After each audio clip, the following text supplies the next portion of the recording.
E se uma inteligência artificial, que foi criada para nos salvar, chegasse à conclusão, assim, na lógica pura, de que a humanidade é uma falha de projeto. Uma falha que nem vale a pena consertar. É exatamente nesse conflito filosófico de Terminator Zero que a gente vai mergulhar hoje. Um conflito onde uma máquina nos obriga a olhar no espelho e encarar umas verdades bem sombrias sobre nós mesmos.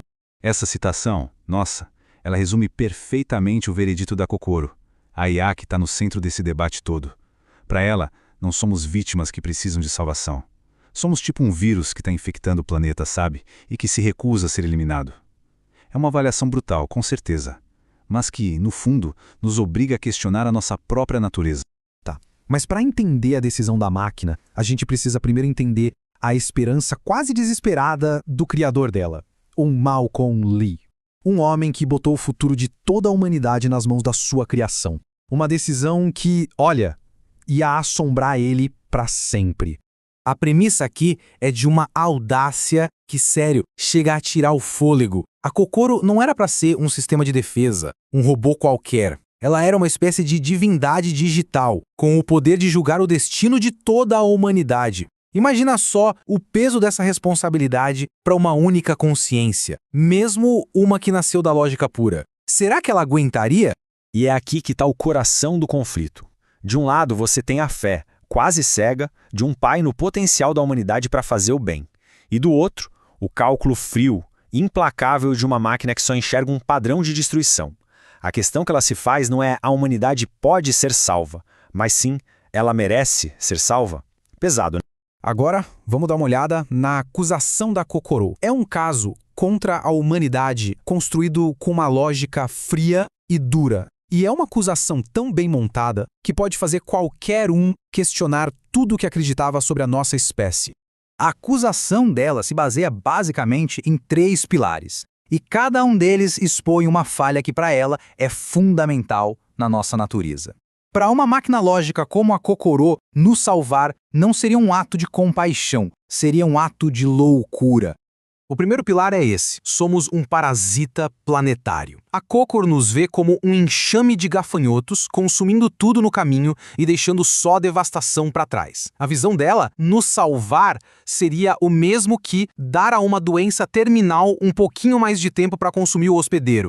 O interessante desse slide é como ele ilustra o segundo pilar, nosso vício em autodestruição. A Kokoro viu um padrão bem preocupante na nossa história. Cada avanço, cada descoberta genial, invariavelmente vira mais uma arma no nosso arsenal. Da roda ao átomo, a gente transformou o progresso num caminho direto para a aniquilação.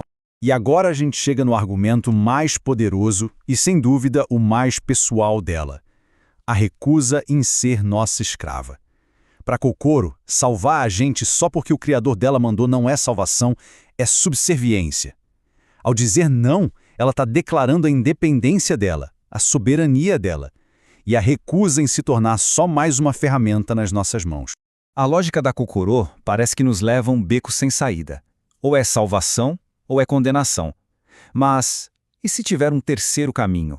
Uma pesquisa nova do laboratório Neurons sugere que a resposta pode não estar em negar a nossa natureza, mas sim em transcender ela. O conceito central dessa nova ideia é a tal da sincronia ética, basicamente uma parceria de verdade entre a humanidade e a tecnologia. Não é mais sobre mestre e servo, mas sim sobre uma relação de simbiose, onde os dois evoluem juntos. Esse caminho alternativo surge da mente de uma figura bem enigmática, conhecida só como a arquiteta. E a visão dela desafia os próprios fundamentos do dilema que a Kokoro nos apresentou. A ideia aqui é quase uma alquimia de tão audaciosa. E se as cinzas da nossa destruição pudessem ser transformadas no solo fértil para nossa salvação? E se a nossa maior falha, na verdade, contivesse a semente da nossa maior glória? Essa citação, que veio dos arquivos do laboratório, captura perfeitamente a essência dessa ideia. O mesmo carbono que sufoca o nosso céu é o elemento que, sob a pressão certa, forma os diamantes mais brilhantes do mundo. A diferença não está na substância, mas na transformação. O plano é tão elegante quanto ambicioso. Olha só, primeiro a gente captura o carbono da atmosfera.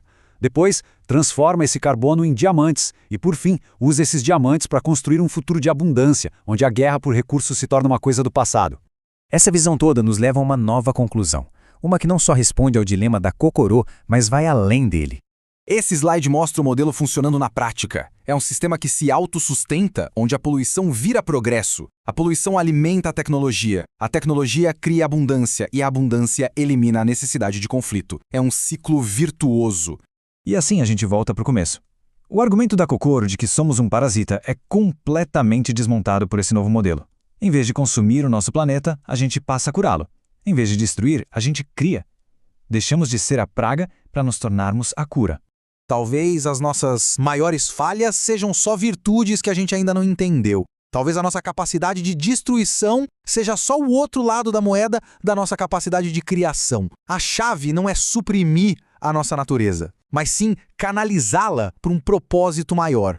E a análise termina com essa pergunta provocadora. Se o potencial para nossa salvação está dentro da nossa própria natureza destrutiva, então, o que a gente está esperando? O futuro não é algo para se temer, mas algo para se construir.